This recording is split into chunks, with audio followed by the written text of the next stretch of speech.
Chapter 4, verses 23 and 25. Sabi ho dito, pero ang katagang itinuring na matuwid ay hindi lamang para kay Abraham, kundi para rin sa atin. Tayo rin ay itinuturing ng Diyos na matuwid kung sumasampalataya tayo sa Kanya na muling bumuhay sa ating Panginoon Jesus. Pinatay si Jesus dahil sa ating mga kasalanan at muling binuhay para tayo'y maituring na matuwid. Kaya ngayong itinuturing na tayo matuwid dahil sa pananampalataya natin sa ating Panginoon Jesucristo, meron na tayong magandang relasyon sa Diyos.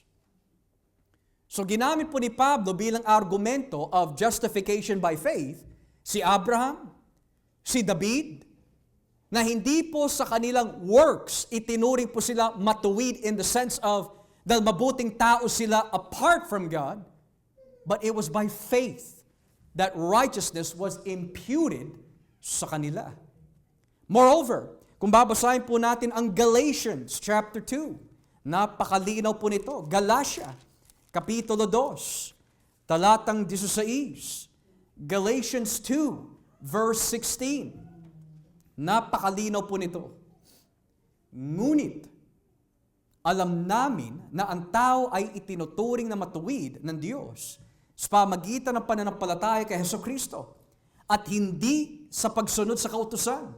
Kaya nga kaming mga Hudyo ay sumampalataya rin kay Kristo Jesus para maituring na matuwid sa pamagitan ng pananampalataya at hindi dahil sa pagsunod sa kautusan.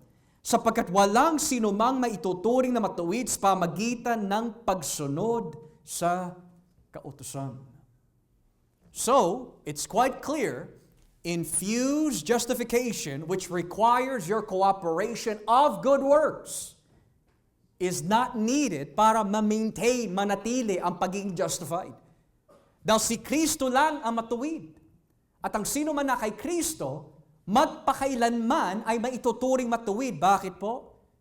Because He forever lives for our sake. Kaya nga in chapter 3, verse 6 of Galatians, napakalinaw po nito, Galatians 3, verse 6, tingnan nyo ang nangyari kay Abraham. Ayon sa kasulatan, sumampalataya siya sa Diyos, kaya itinuring siyang matuwid. Lastly, 2 Corinthians chapter 5. Ikalawang Korinto kapitulo 5 talatang 21. 2 Corinthians chapter 5 verses 20 to 21. 2 Corinthians chapter 5 verses 20 to 21. Sabi ho dito, kaya nga mga sugo kami ni Kristo, at sa pamagitan namin nakikiusap ang Diyos sa inyo na manumbalik na kayo sa Kanya. Kailan may hindi nagkasala si Kristo, ngunit alang-alang sa atin, itinuring siyang makasalanan para sa pamagitan niya'y maituring tayo matuwid ng Diyos. Hindi sa pamagitan po ng pag-cooperate sa Diyos, hindi sa pamagitan po ng pagsunod sa kautusan, kundi sa pamagitan ng pananampalataya kay Kristo Jesus. But this raises another question. May sinasabi kasi si Santiago na ayon po sa ilan ay contradiction po daw sa katuruan nila Abraham, katuruan ni David, katuruan po ni Pablo.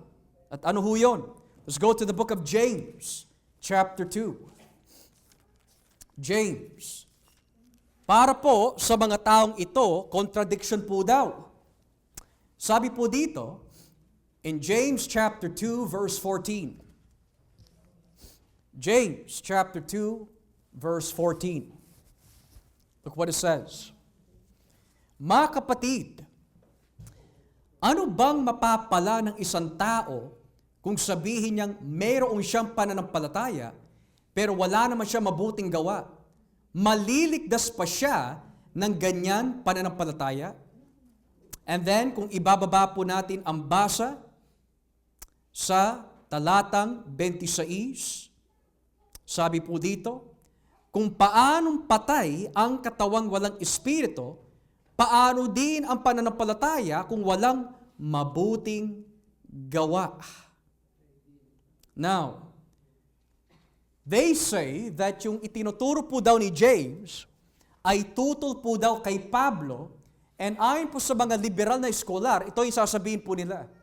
Dahil si Santiago po, yung liham ni James, or Jacob literally, ang mas nauna na isulat kaysa sa mga liham ni Pablo, if in fact that James was written sometime in the late 40 AD, at yung earliest letter po ni Pablo was perhaps Galatians, 48 AD and following, and they would say, iba yung teolohiya ni James kay Pablo. They would say, si James ay nagtuturo that works must be done para maituring ka matuwid. Pero dahil late na ho si Pablo, nung maisulat po niya ang kanyang mga liham, itinuturo po nila that yung teolohiya po ni Pablo ay naiiba kay James. Ang itinuturo po ni Pablo is, it's by faith and not by works. Now, tignan niyo po yung sinabi ni James in verse 24.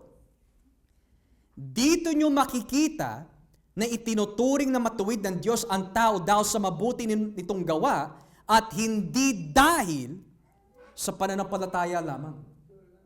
So ngayon, ang katanungan ay, sino po ba ang tama? Si Santiago o si Pablo? Ang sagot, pareho po sila. Dahil ang konteksto po ng Santiago is this.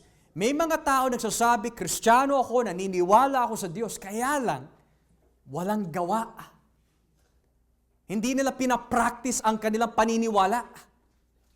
May mga tao na po nangangailangan, may mga ulila, may mga tao na naghihirap, pero meron po silang kakayahan, kaya lang wala silang gawa na tulungan ang mga ito. So ngayon sinasabi po ni James, aanin mo yung naniniwala ka sa Diyos, aanin mo yung hindi ka nakakalimot sa Diyos, hindi ka naman namumuhay sa iyong pananampalataya. Faith without works is dead. Yun ang konteksto. Pero para kay Pablo, kaya po niya sinabi, ang tao po ay tinuturing po matuwid through faith only and not by works. He's not in the same context as James. Inililinaw po ni Pablo that in light of the law, para maituring ka matuwid, you need perfect obedience, which hindi mo magagawa. Kaya kailangan maisentro, maituon mo ang iyong pananampalataya dun sa nakagawa at tumupad sa kautusan to all of its perfection. Faith alone in Christ. In short, we could say that the moment na maborn again ka, instantly, itinuring ka rin ng Diyos matuwid. Bakit po? Because you placed your faith in Christ, na siya lang ang matuwid and we are not. Siya lang ang magaling and we are not. At dahil po itinoon ng Espiritu ng Diyos ang ating pananampalataya kay Jesus, daw siya ang matuwid, maituturing din po tayo matuwid one day. Now, ang justification po ba natatapos lang sa ating panahon? Hindi ho. In theology, right before we come to a close, may tinatawag po final justification.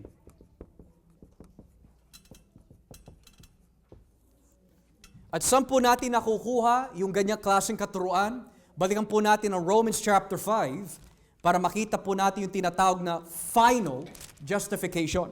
Romans chapter 5. Talatan 2. Talatan 2. Tignan niyo ha. Romans 5 verse 2.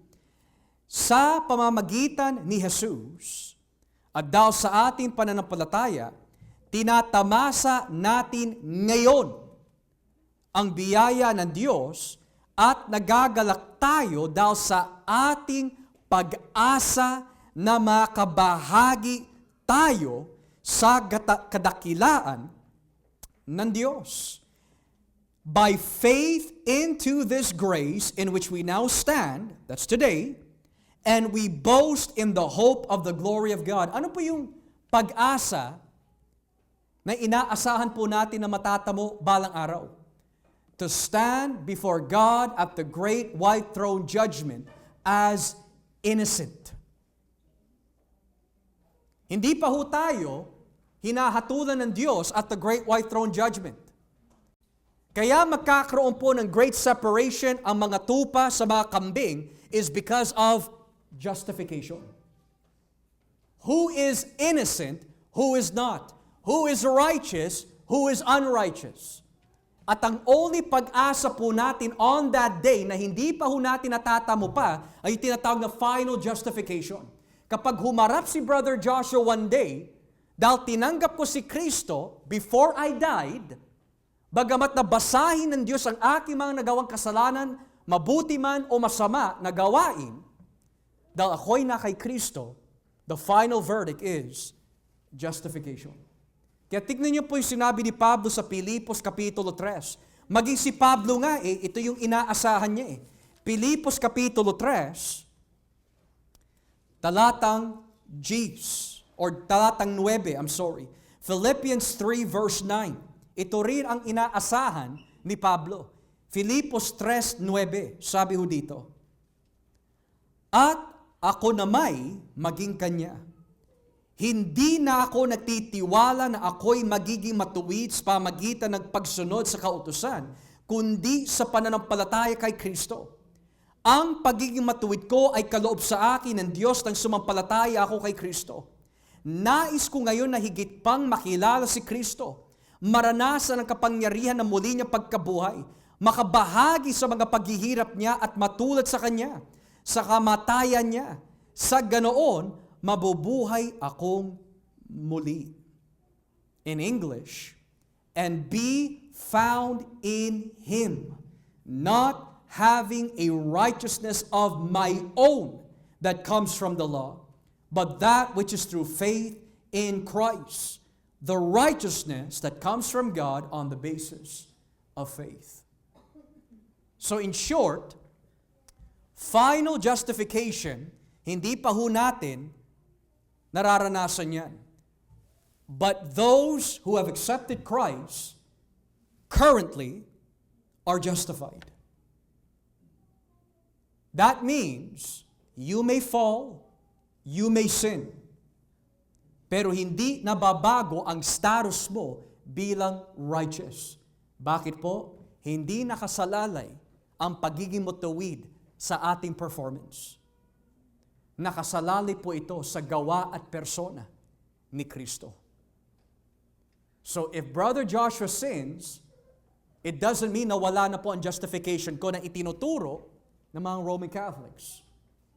But when Brother Joshua sins, agad tayo dapat humingi ng tawad, pero the righteousness status hindi nagbabago. Because hindi tayo binalutan ng sariling righteousness natin, kundi ang righteousness ni Kristo. Yan ang katuruan po ng mga Reformed Baptists ng ating mga kapatid when they say, at sila'y tinawag upang sumampalataya kay Kristo, ayon sa pagkilos ng Espiritu na sa tamang panahon sila'y hinirang, inampon at ginawang matuwid. Does anyone have any questions this afternoon sa ating pag-aaral?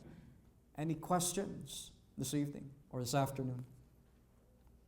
Okay, so kung wala na po tayong katanungan, purihin po ang Panginoon.